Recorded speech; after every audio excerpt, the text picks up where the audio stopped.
מה תוכנית המגירה שלך? יש לך? חשוב שיהיה, המצב הכלכלי לא הולך להיות טוב יותר. אני שומעת שם גם שכנראה בעשור הקרוב, בעוד 10 שנים, למדינה כבר לא יהיה כסף לשלם פנסיות לאנשים. חסכנו חיים שלמים ולא יהיה מה לשלם לנו. אני גם שומעת, ואת יודעת, גם כמוני, שה-AI היום, כל מה שנקרא עם הבינה המלאכותית הזאת, הולכת להחליף מלא מלא מקצועות חופשיים. מלא אנשים ימצאו את עצמם באמת בלי מקורות הכנסה, ואני שואלת את עצמי אם אנשים חושבים בכלל על זה, ומתכננים לעצמם את העתיד.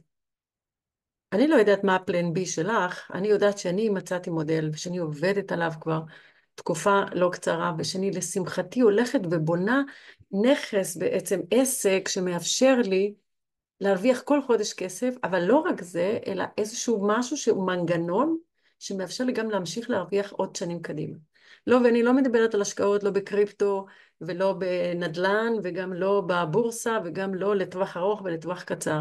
אני מדברת על פתרון לאנשים כמוך וכמוני, שאין לנו את הסכומים הגדולים האלה להשקיע, ואולי גם אין לנו את הזמן, את ה-30-40 שנה, להתחיל להתעסק עכשיו עם השקעות שיניבו אז כסף.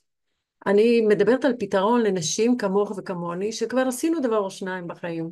הילדים כבר גדלו, אבל עדיין יש לנו את האנרגיה הזאת ואת הידע שצברנו כל כך הרבה שנים של חיים ושל ניסיון חיים, שאנחנו יכולות עכשיו להתחיל למנף את כל העושר הזה של מה שרכשנו לנו בשנים האלה, בתוספת הזמן שהתפנה לנו, כי יכול להיות שאולי הגיעו נכדים כבר, ואולי אפילו לא, אבל אולי עדיין עוד בוערת בתוכך הלהבה הזאת שרוצה עוד להשאיר חותם, לעשות עוד משהו לביתך. וזה בדיוק מה שאני עושה יחד עם צוות מופלא של נשים שבאות יחד איתי, ואני מרחיבה את הצוותים שלי בימים אלה, ואני מלמדת נשים כמוך כמוני ללכת בעולם, לבנות עסק עצמאי ללא השקעה, לעשות טוב, בתחום הבריאות אגב, לא המחלות. בואי נעשה סדר. עולם התרופות והרפואה עוסק במחלות, אנחנו עוסקים בבריאות. ועוסקים בלהביא באמת מסר משנה חיים לאנשים.